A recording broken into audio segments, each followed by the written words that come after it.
Hey y'all, Mind the Monsters here. So this is August Gus missing out of South Australia. FarQ actually brought me this case the day that he went missing. I extensively had been covering it on my TikTok that got banned.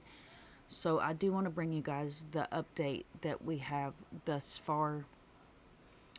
Police scale back search for missing boy August Gus Lamont as search enters seventh day of remote South Australia outback.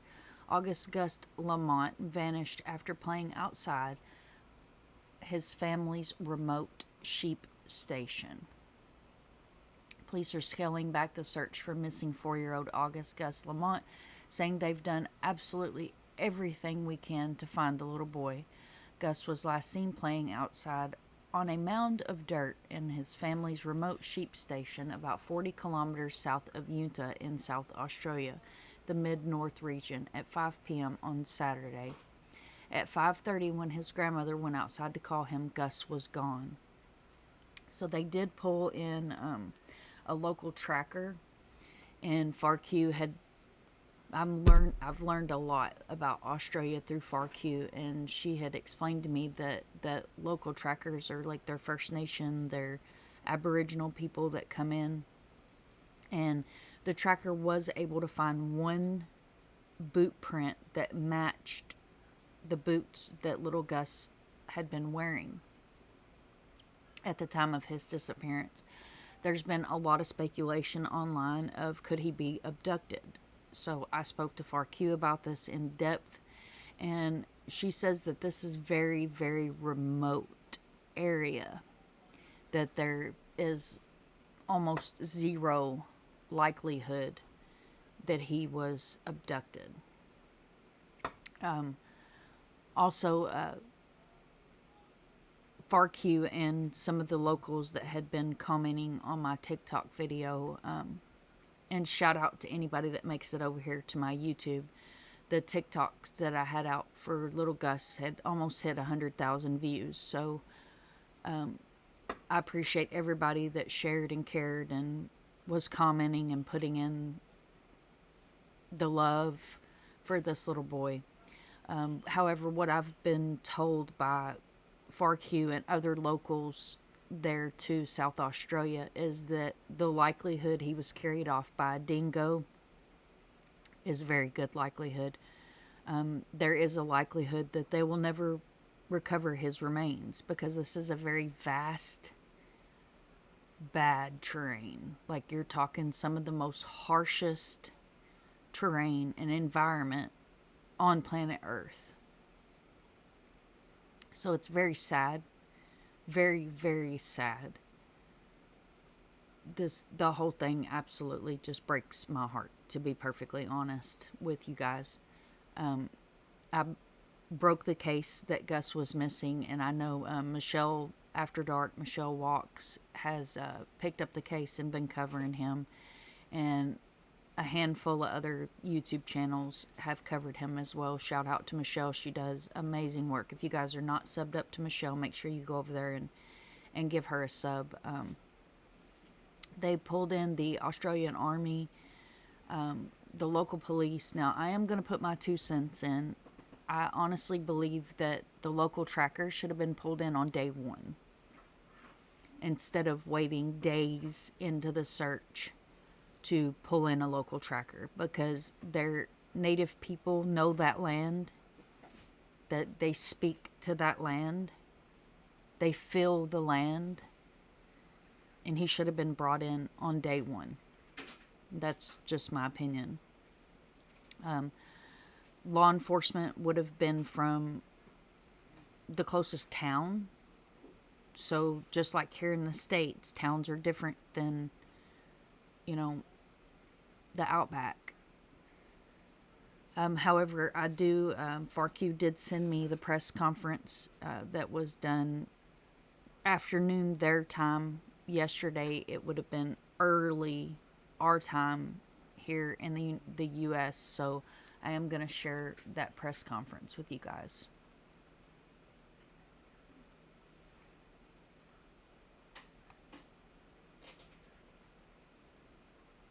Now, while this is playing, I'm going to pull up a picture of little Gus and put him over here on the screen as well.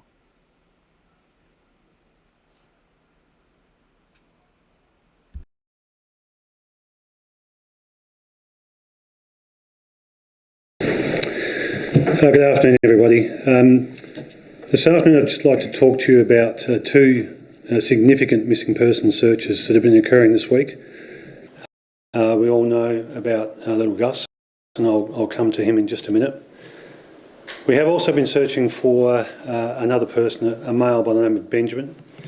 Benjamin was last seen on Friday the 26th of September in the far north of the state on the Stewart Highway. We were alerted to a vehicle that was driving erratically. Police located the vehicle and due to the nature of the driving, we positioned police resources further down the road at Towns and waited for the vehicle to approach. That vehicle didn't arrive at Glendambo in the state's far north there. We then commenced a search along the highway and couldn't locate the vehicle, and on Saturday we launched a further search using Polair resources, and at about 3 p.m. on Saturday located the vehicle in some scrub approximately 10 kilometres from the Stewart Highway on scrubland in Ruramina Station. When police got to the vehicle, the driver, who we believe to be Benjamin, was not present within it. When we actually believe, as part of our investigations, speaking with the family, that he would have actively been trying to evade police, which is consistent with his manner of driving at the time as well. We've dedicated consistent resources to trying to locate Benjamin around the vehicle. This has included Polair foot searches. There was also some First Nations trackers that we used. We did actually find some footprints and some tracks that were able to be followed, but they did not result in us being able to identify or find Benjamin at this location. It's been an intensive search which has also included SES volunteers, local police, community constables, as I've said, Star Group operations and Polair. Despite these intensive searches, and it is very tough terrain out there, a very strong canopy cover, so it is very difficult to locate someone in that region. We have now scaled down this search. We talk about searches involving a time frame for survival when someone is likely to survive. We've taken advice from experts, as we always do, in relation to that. We've reviewed the search that's been undertaken and satisfied we've done everything possible to try and locate Benjamin, but we have been unable to locate him within the search area. As it is only, I'd say only, but the terrain would make it much more difficult, 10 kilometres from the Stewart Highway. We are still seeking information from members of the public who may have seen Benjamin. His picture is on the Safe Hole Facebook page, and we'll certainly speak to our media section about making that more broadly available, just in case someone may have picked him up on the highway. We don't have anything that indicates that at this point in time, but we're leaving every option open. We're continuing to investigate these circumstances as we do, and in due course it will be handled by the Missing Persons Investigation section. If I now move on to the search for Gus. So as we well know, Gus is a little 4-year-old, blonde, curly hair, smiling face young fellow who has been missing from a farm property about 43 kilometres south of the township of Yunta since last Saturday, the 27th of September. The last time Gus was seen by family was approximately 5 p.m. That night, and when a family member came out later in the evening, about half an hour later, to call him back inside, they couldn't find him.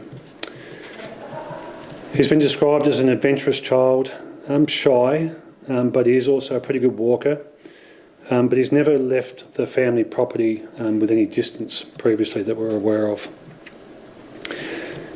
As everyone would know, considerable police resources and searches have been undertaken for the last 7 days, throwing absolutely everything we can in an effort to try and locate Gus safely and safe and well and alive.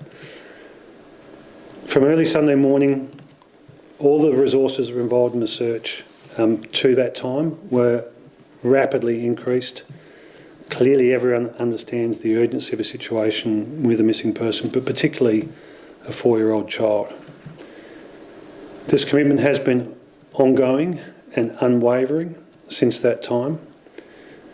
And the search for Gus has probably been one of the largest, most intensive searches for a missing person conducted in South Australia in recent times.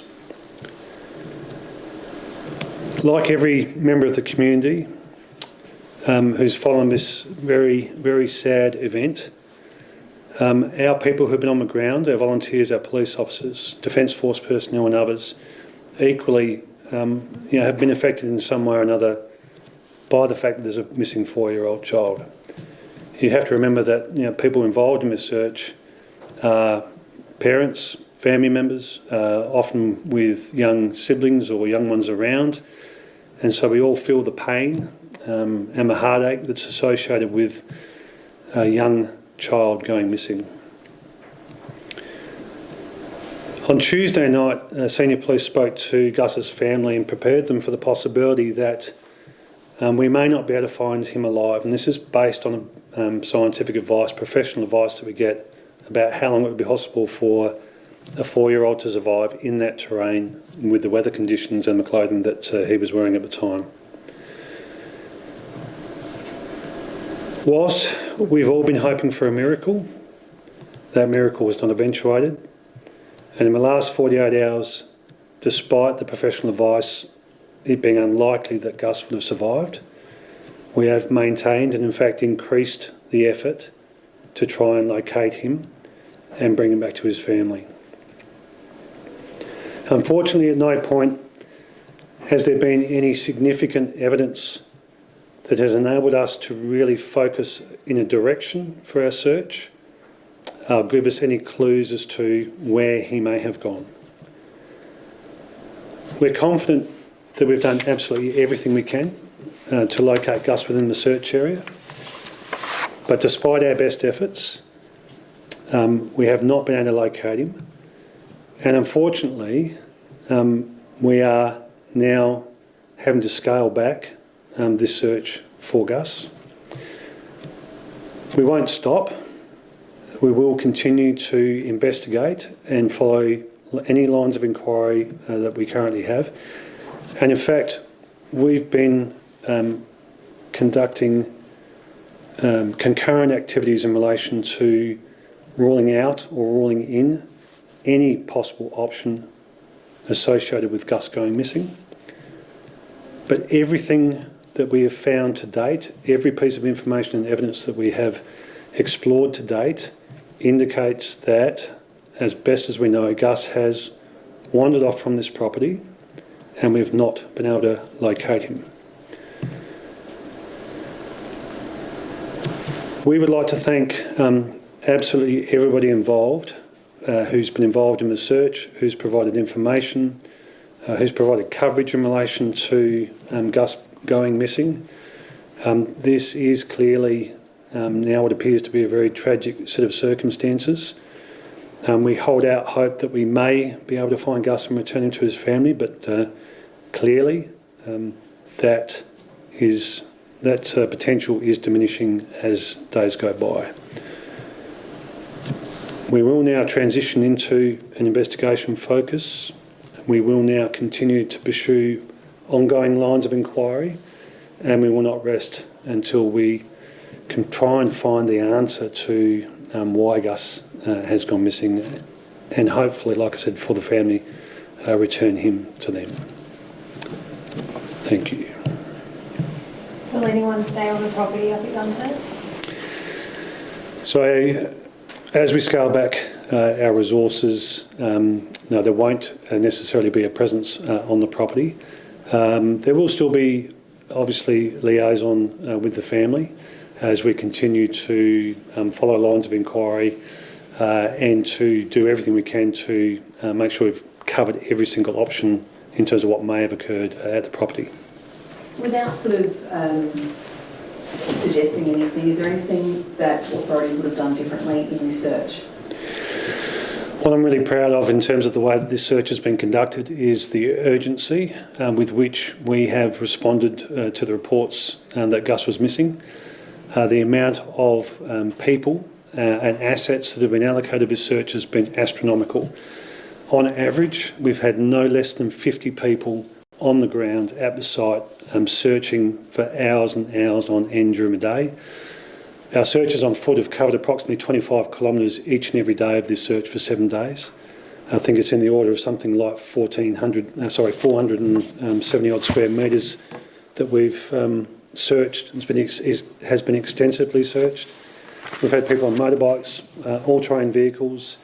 We've had mounted operations, star group, divers checking water sources. There's been a whole range of assets and people who've been deeply invested in trying to find Gus, as the public would rightly expect of us. And as I said, we're very confident that with all the information available to us at this point, Gus has wandered away from the property and we have been unable to find him.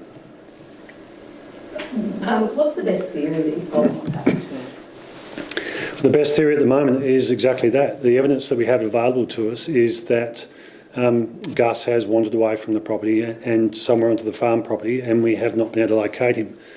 I'm aware that there's a lot of speculation on social media and various theories that quite a number of people are espousing on social media. Can I just remind people that it is not helpful, it is not appropriate to speculate in these circumstances.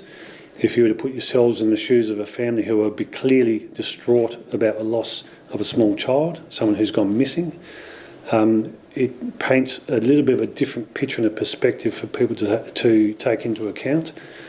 And we understand that there are going to be keyboard detectives out there who have these various theories. Everything we know at this point in time is that Gus has wandered away from the property and we have not been able to find him. That speculation from the public, is that in any way tied up to police resources from a media perspective? So what happens when we release information to the public, and particularly when you have such an angelic face such as Gus go out into the media, people will ring in. People want to genuinely help. They'll want to provide information that they think might help police and searchers locate a child.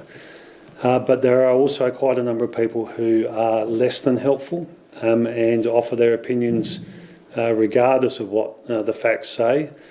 And in those circumstances, they are not only unhelpful, they are hurtful, and they do tie up police resources because people will ring into either Crime Stoppers or into the police contact numbers.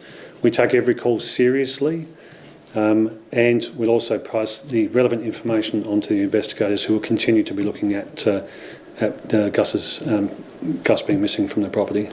A fairly obvious question, but how is the family coping with the development today that the search is going to be scaled back? You're right, it's an obvious question. Any family that loses a family member is traumatised by the loss of that family member.